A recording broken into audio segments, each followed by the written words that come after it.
What's up guys, my name is Nathan, but you don't care about that. You came to this video to see how I made $45,000 in 6 months doing junk removal, to see if you can do it too. The most important step is at the end, so definitely stay for that. Please excuse the energy, I am an Asian with an undiagnosed case of ADD. Let's go.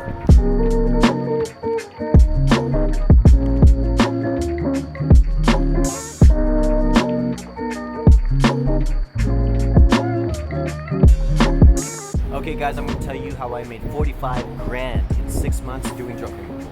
Alright guys, these are my numbers for my first 6 months doing junk removal. As you can see, there's a lot of money in junk removal. But if you want to do it right, there's a few things you got to do before rolling in those sweet dollars. Holla!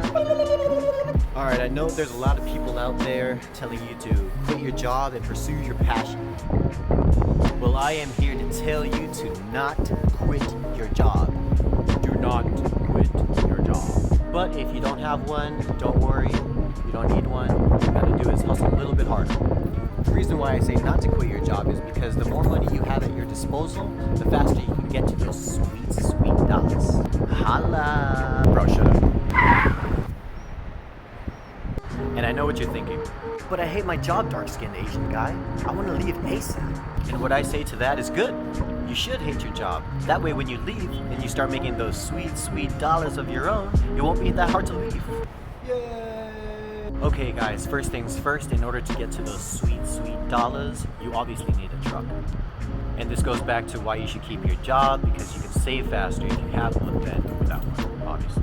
You'll be hauling a whole lot of heavy material, so what I would recommend is at least an F250 or a Ram 2500, one of those two.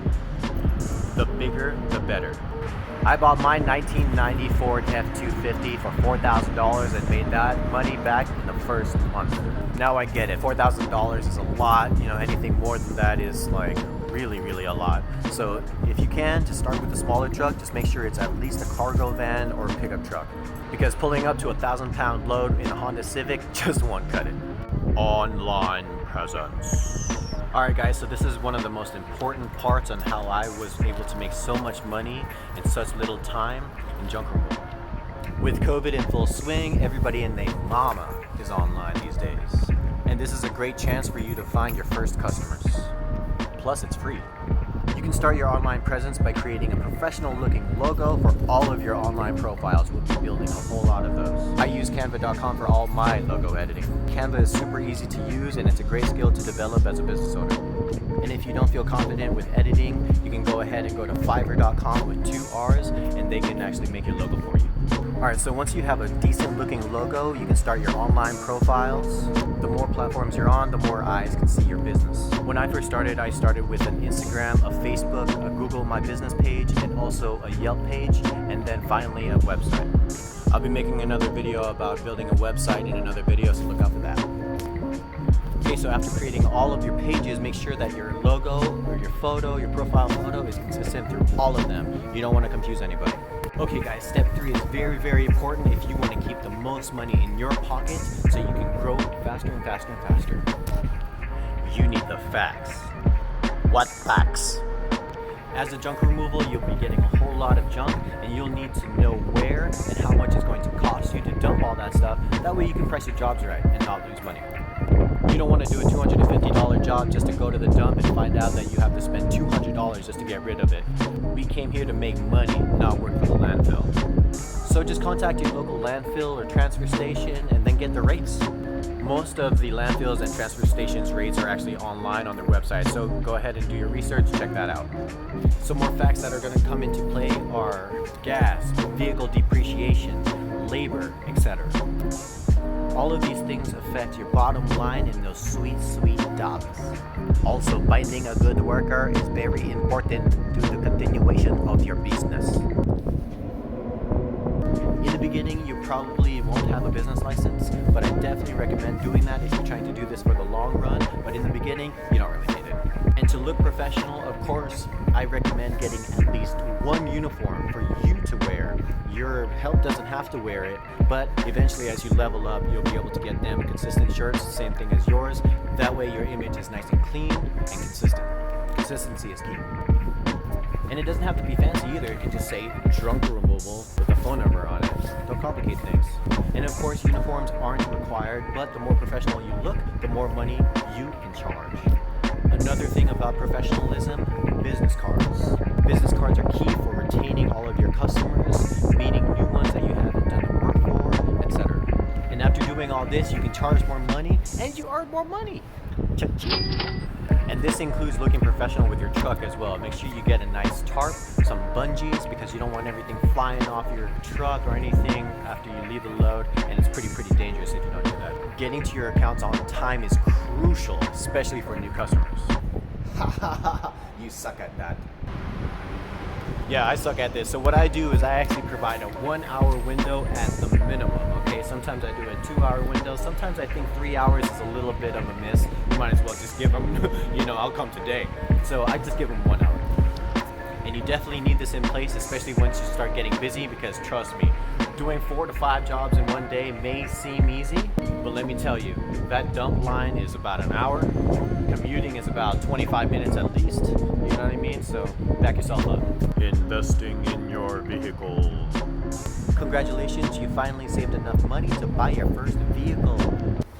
Woo! Your business profiles are up. You have a decent idea on what you want to charge. You know who's going to help you. You look clean, professional, and you finally have a vehicle to start with. I know this step has a lot of pressure in it because you don't really know if this junk removal thing is going to work, but in the Philippines we have this saying, okay? Risk it for the biscuit, dude. And as long as you did all the steps prior, the only way to go is up. Plus, you've already invested time in all the steps prior, so you're gonna let a small monetary investment prevent you from making exponential amounts of money? I didn't think so. Open for business. I recommend doing some jobs for your friends and family first. That way you don't have to really think about customer service too much. All you gotta do is focus on getting that junk in, getting it to the dump, and going through the dumping process, because the dumps is a little bit of a process, but once you do it once, you'll kind of get a hang of it, and then it'll be smooth sailing from there. Boom. You have your first customer, you set it for 11 to 12 p.m., you're nervous, you arrive and expect the load, make sure that there's no e-waste, mattresses, really heavy things like tile that might affect your bottom line. After you do the inspection, you give them the price. If they agree on the price, boom, you start loading up your truck, boy. And then boom, a few minutes later, the load is done, you're all strapped up, all bungeed up, tarped up, and then they pay you, you hand them your business card, and then you're on your way.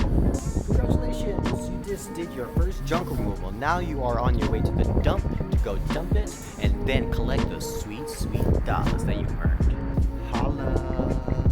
Alright, so after dumping the load, you pay the dumping fee, and then you collect those sweet dollars. Now you're rich. You can afford that caramel macchiato that you always get every single morning anyway.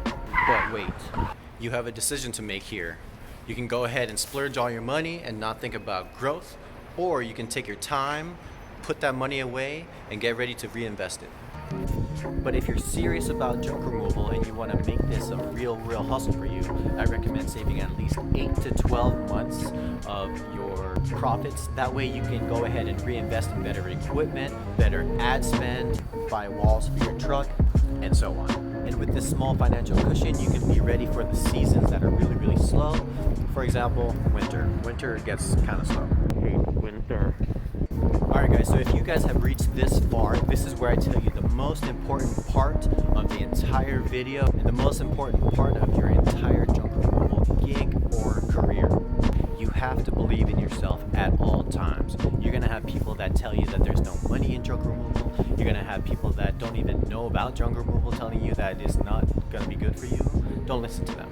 You have a vision and only you can see that vision, so you go ahead and do what you need to do and then execute what you have to do so you can rake in those what? Those sweet dollars. When you're first starting out, you probably won't have